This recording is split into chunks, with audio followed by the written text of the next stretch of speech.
విజయవాడలో ఒక 3 BHK లేదా 4 BHK ఫ్లాట్ చూస్తున్నారా? అయితే ఇది బందర్ రోడ్ కి దగ్గరగా ఒక మంచి ప్లెజెంట్ లొకేషన్ లో సేల్ కి వచ్చిన గేటెడ్ కమ్యూనిటీ ప్రాజెక్ట్. ఇంకా ఆలస్యం చేయకుండా కింద డిస్క్రిప్షన్ ఉన్న కాంటాక్ట్ నెంబర్ కి వాట్సాప్ కాల్ చేయండి. అప్పటి ఏపీ ముఖ్యమంత్రి జగన్మోహన్ రెడ్డికి గౌతమ్ అదానీ 1750 కోట్ల రూపాయలు ఇవ్వజూపాడు అనే వ్యవహారంలో సమాధానం లేని ప్రశ్నలు చాలా ఉన్నాయి.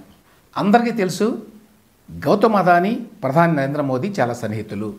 చాలా కాలం నుంచి వారి మధ్య బంధం కొనసాగుతోంది. అదానీ వ్యాపారం అభివృద్ధి చెందటానికి ప్రధానిగా నరేంద్ర మోదీ చాలా సహకరిస్తున్నారు.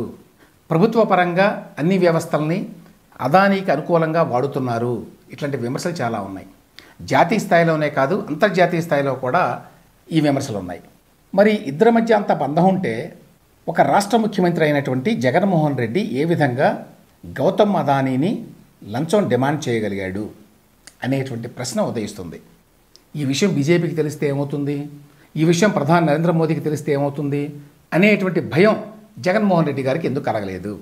జగన్మోహన్ రెడ్డి గారు ఎక్స్పెక్ట్ చేసిన నాకు పెద్ద మొత్తంలో మరి ఇన్సెంటివ్ ఇస్తే కానీ నేను ఈ ఒప్పందం చేసుకోను అని అన్నా కూడా గౌతమ్ అదానీ ఈ విషయాన్ని నరేంద్ర మోదీ గారికి చేరవేసి ఆయన ద్వారా చెప్పించుకొని ఎటువంటి లంచం లేకుండానే ఈ ఒప్పందాన్ని ఎందుకు కుదుర్చుకోలేకపోయాడు అనేటువంటి ప్రశ్న కూడా వస్తుంది.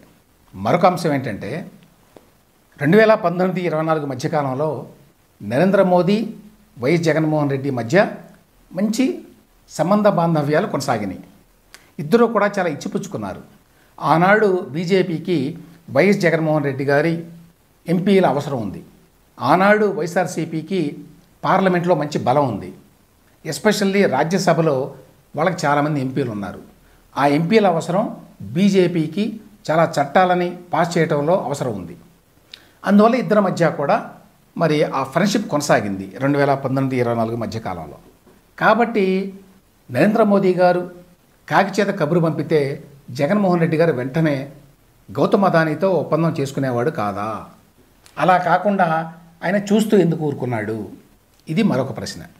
మూడవ ప్రశ్న, ఒకవేళ ఏ పరిస్థితుల్లోనైనా గౌతమ్ అదానీ గారు డబ్బు ఆఫర్ చేశాడు వైఎస్ఆర్సీపీ ప్రభుత్వానికి సోలార్ విద్యుత్ కొనుగోలు కోసం, ఆ విషయం నరేంద్ర మోదీ గారికి తెలియకుండా ఉంటుందా? తెలియకుండా ఉంటుందని జగన్మోహన్ రెడ్డి అనుకోగలరా? ఆయనకి తెలుసు, ఇవాళ కాకపోతే రేపైనా సరే బీజేపీ నాయకత్వానికి ఈ విషయం తెలుస్తుంది అని. అయినా కూడా ధైర్యంగా ఎలా తీసుకున్నాడు? అంత మొండి ధైర్యం ఎక్కడి నుంచి వచ్చింది అంటే బీజేపీ నాయకత్వానికి నరేంద్ర మోదీ గారికి తెలిసే జరిగి ఉండాలి. ఎందుకంటే అదానీ గారు ఎట్టి పరిస్థితుల్లో ఈ విషయాన్ని బీజేపీ నాయకత్వానికో లేకపోతే మోదీ గారికో చెప్తారు అని ఎవరైనా భావిస్తారు. ఆ విషయం జగన్మోహన్ రెడ్డి గారికి కూడా తెలియకుండా ఉండదు. అంటే తెలిసి కూడా ఆయన తీసుకున్నాడు. అంటే బీజేపీ నాయకత్వానికి ప్రధాని నరేంద్ర మోదీ గారికి ఈ విషయం తెలిసినా కూడా వాళ్ళు ఏమీ అనలేదు. ఎందుకు అనలేదు అనేది మరొక ప్రశ్న. ఇక్కడ ఒక పాజిబిలిటీ ఏమిటి? ఈ 1750 కోట్ల రూపాయల మొత్తం కూడా జగన్మోహన్ రెడ్డి గారికే ఉద్దేశించినవి కాదు. అంతలో కొంత భాగం ఏదో బీజేపీ వారి వినియోగం కోసం ఉన్నది, వారి ఎన్నికల ఖర్చు కోసం ఉన్నది. అందువలనే బీజేపీ కానీ నరేంద్ర మోదీ గారు కానీ ఈ విషయంలో జోక్యం చేసుకోలేదు అని అనుకోవడానికి ఒక అవకాశం ఉంది. జగన్మోహన్ రెడ్డి గారి ద్వారా ఎందుకు తీసుకోవాలి? అదానీ గారు నేరుగా బీజేపీకి అడిగితే ఇస్తారు కదా అని అనుకోవచ్చు. కానీ ఇప్పుడున్నటువంటి విమర్శల దృష్ట్యా అదానీ గారు నేరుగా బీజేపీకి ఫండ్స్ ఇవ్వలేరు. అందువలన ఈ మధ్యకాలంలో ఎలక్ట్రల్ బాండ్స్ బయటకు వచ్చినప్పుడు కూడా మిగతా వాళ్ళందరూ డబ్బు ఇచ్చారు, కానీ బీజేపీకి అదానీ కంపెనీలు ఇచ్చినట్టుగా ఎక్కడా లేదు.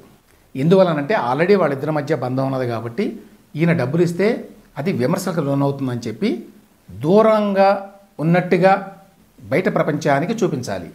అందువల్ల నేరుగా అదానీ గారి దగ్గర నుంచి బీజేపీ కానీ మోదీ గారు కానీ డబ్బులు తీసుకోరు.